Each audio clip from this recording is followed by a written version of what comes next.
Hello and welcome to Off My Shelves, and this is a look at Vagabond by Takehiko Inoue, volumes 1 to 12, the Viz Big editions. So let's get underway. So Vagabond is the story of Miyamoto Musashi, a real life historical figure from the 17th century in Japan, and this is his story brought to life by Takehiko Inoue through his art and through his storytelling. It is based upon the book, as it says on the front, called Musashi. But anyway, before I get too much into the story, the build of these books. Now, the Viz Big editions are bigger than your normal tankobon size manga. They are 3-in-1 volumes, so they contain 3 volumes in each one.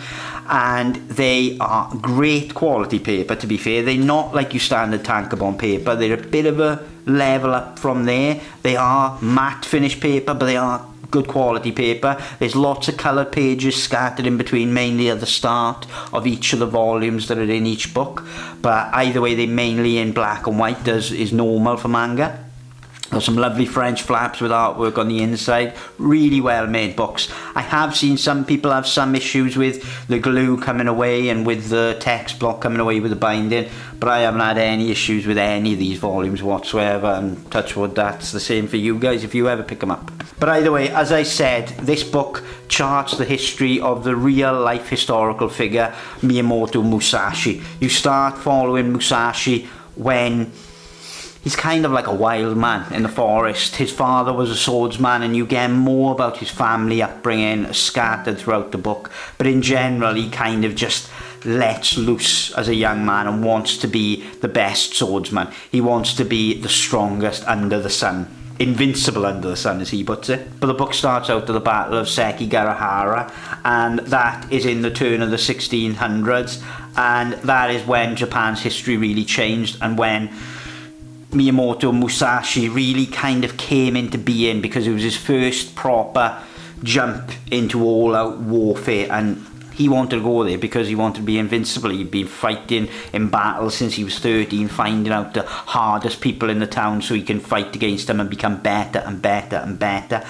And what this first volume does, and all of them actually, is it gives you a great impression as to the amount of importance that men in this period put on swordsmanship and strength, and how a young man's ambition to be invincible under the sun is quite a normal ambition for men of this period. And this book gives a great indication as to how local communities and local people admire and respect good swordsmanship and strength, and you can really get an idea as to what is driving Miyamoto Musashi early on. Now, the artwork by Takehiko Inoue is so phenomenal. It's on a different level to most kind of comic book manga artists, to be honest. And I'm not just saying that because of his tendencies to realistically depict people. You know, he goes to real intense detail in depicting the architecture, the style of dress, the way people wear their hair,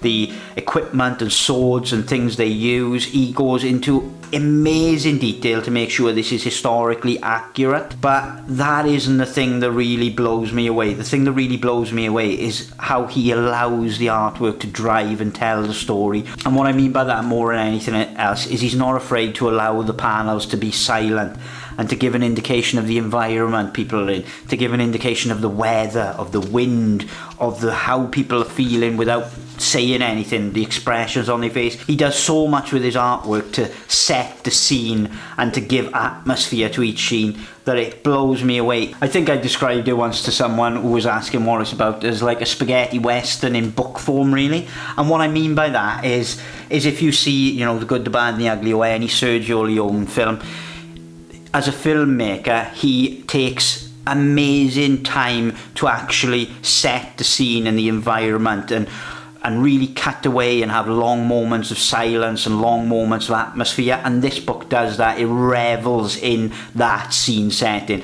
But then when the action and the fast pace kicks in, it slams and slams really hard. And so the action is really, really naturalistic and not like superhero-esque, but just really skillful and really well thought out as well. Everything about this artistically is exactly what I like about graphic formats and you know, sequential art, or however you want to put it. It's got thought and detail put into it. You get the emotion, you get the scene, you get everything, you get the physicality, and the work does not dwindle right the way through. There's not a single panel or page or volume that the artwork dips in quality or changes slightly. If anything, it keeps getting better and better, which is a feat on its own, to be fair. So it follows Miyamoto Musashi learning, challenging people to battle, travelling through Japan, going through different experiences, and just being relentless in being invincible under the sun. He won't take any swaying from his course of action. That's what he wants to be, and to be that, he has to battle the best of the best and keep raising and levelling himself up, and that's what he does. It's an absolute obsession for him, but there does come a point where he achieves a lot of his goals, and then he questions what he actually wants and what will actually be fulfilling for him, because when he gets to a certain point in this book series, he feels unfulfilled and then questions, well, what will actually fill him up. But in general, he's just this amazingly skillful, physical young man who learns as he battles, and then by the end of all of these gigantic battles, he's kind of left empty still, and he questions that, and then he evolves and changes further past that as well. So the book obviously closely follows Miyamoto Musashi, but it does allow itself to delve into all the people that would have a major impact on his life. For example, his best friend Matahachi, who is an amazing character in this book. If anything, actually, this book is the story of three men, really. It's the story of Miyamoto Musashi, Matahachi, and then Kojiro, who is his main rival. So you've got Miyamoto Musashi, who's just obsessed with being the best and is not afraid of anything, is absolutely fearless. But then you've got Matahachi, who's terrified of everything, who decides to take an easy life, and so he takes the easy road. He takes the easy kind of drinking, drugs, women, that type of road. And his story arc is one of the most intriguing through all this entire thing, where he ends up and where he goes, and his story is really good, I think, in many ways. As frustrating and as annoying a character as he can be, ultimately he kind of intrigues you a lot going through the book, because you constantly jumping from liking him to hating him to not knowing what he's going to do next and all that type of thing. Then you get Kojiro, who is Miyamoto Musashi's main rival, and in volume 5, actually, I think it's volume 5 basically cuts away from Miyamoto Musashi's story and focuses pretty much squarely on Kojiro's story, and so it follows him growing up as a baby, and he turns out to be mute and deaf. In this book, they say that he would only sleep at night if he was holding a long sword and things like that. And so they follow his story in much the same way as they follow Miyamoto Musashi's story. From volume 5 forward, you get kind of the origin story of his main rival as well, and you get his experiences in becoming a swordsman, his experiences on going through Japan in this period, being deaf, not being able to communicate, but being just obsessed and fearless like Miyamoto Musashi in being the greatest swordsman, because that's the only thing he really admires and loves, is swordsmanship. And so you get those three stories going on, and they clash and rub up against each other in many, many different ways going through the book. And there's a lot more other characters, I should say, as well. There's whole swathes of characters in sword schools and other things like that, which have a massive impact on the story. One of the main things you'll hear about this book is that it's unfinished, and it is.